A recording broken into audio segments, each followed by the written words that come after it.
We are familiar with the name Rudyard Kipling, especially those of us who come from India. After all, how can we forget the book Jungle Book? And I'm sure most of you would have watched the movie as well. The story of Mowgli. And then he's also known for his poetry. One of the popular poems is called If. And he won the Nobel Prize for Literature in 1907. In fact, at that time, he was the first Englishman to win the Nobel Prize. So he's left behind a large body of his works. But today I'm going to tell you a short story written by Rudyard Kipling, and it's called How the Camel Got Its Hump. So without any delay, let's start the story.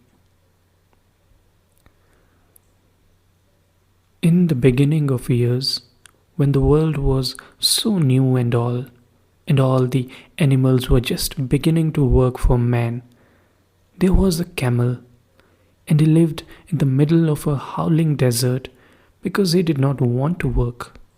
And besides, he was a howler himself.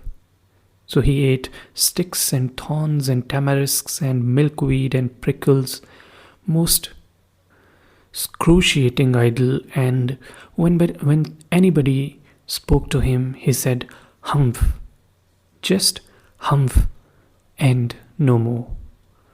Presently, the horse came to him on Monday morning with a saddle on his back and a bit in his mouth, and said, "Camel, oh camel, come out and trot like the rest of us." "Humph," said the camel, and the horse went away and told the man. Presently, the dog came to him with a stick in his mouth and said, "Camel, oh camel, come and fetch and carry like the rest of us." "Humph," said the camel, and the dog went away and told the man. Presently, the ox came to him with the yoke on his neck and said, "Camel, oh camel, come and plough like the rest of us." "Humph," said the camel, and the ox went away and told the man. At the end of the day, the man called the horse and the dog and the ox together and said, "Three, oh three, I am very sorry for you. But that humph thing in the desert cannot work, or he would have been here by now. So I'm going to leave him alone, and you must work double time to make up for it." That made the three very angry, and they held a palaver and an indaba and a panchayat and a powwow on the edge of the desert. And the camel came chewing on milkweed, most excruciating idle, and laughed at them. Then he said, "Humph," and went away again. Presently, there came along the jinn in charge of all the deserts, rolling in a cloud of dust, and he stopped to palaver and pow-pow with the three. "Jinn of all deserts," said the horse, "is it right for anyone to be idle, with the world so new and all?" "Certainly not," said the jinn. "Well," said the horse, "there's a thing in the middle of your howling desert, with a long neck and long legs, and he hasn't done a stroke of work since Monday morning. He won't trot." "Whew," said the jinn, whistling. "That's my camel, for all the gold in Arabia. What does he say about it?" "He says humph," said the dog, "and he won't fetch and carry." "Does he say anything else?"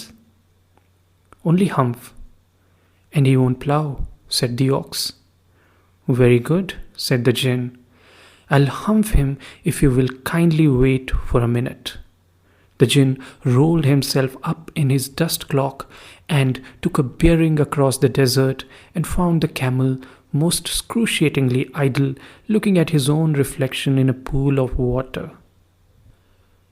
"My long and bubbling friend," said the gin, "what is this I hear of your doing no work, with the world so new and all?" "Humph," said the camel. The gin sat down with his chin in his hand and began to think a great magic, while the camel looked at his own reflection in the pool of water.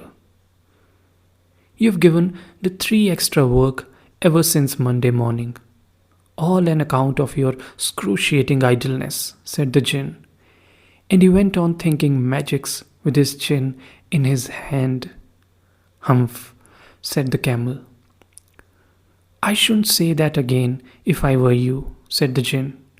"You might say it once too often. Bubbles, I want you to work." And the camel said, "Humph," again. But no sooner had he said it than he saw his back that he was so proud of, puffing up and puffing up into a great big lolloping humph. "Do you see that?" said the gin. "That's your very own humph that you've brought upon your very own self by not working. Today is Thursday, and you've done no work since Monday, when the work began.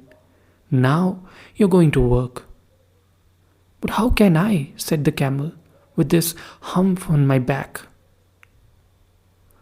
"Well, that's made a purpose," said the gin. "All because you missed those 3 days. You'll be able to work now for 3 days without eating because you can live on your humph. And don't you ever say I never did anything for you. Come out of the desert and go to the tree and behave. Humph yourself." And the camel humphed himself, humph and all, and went away to join the tree.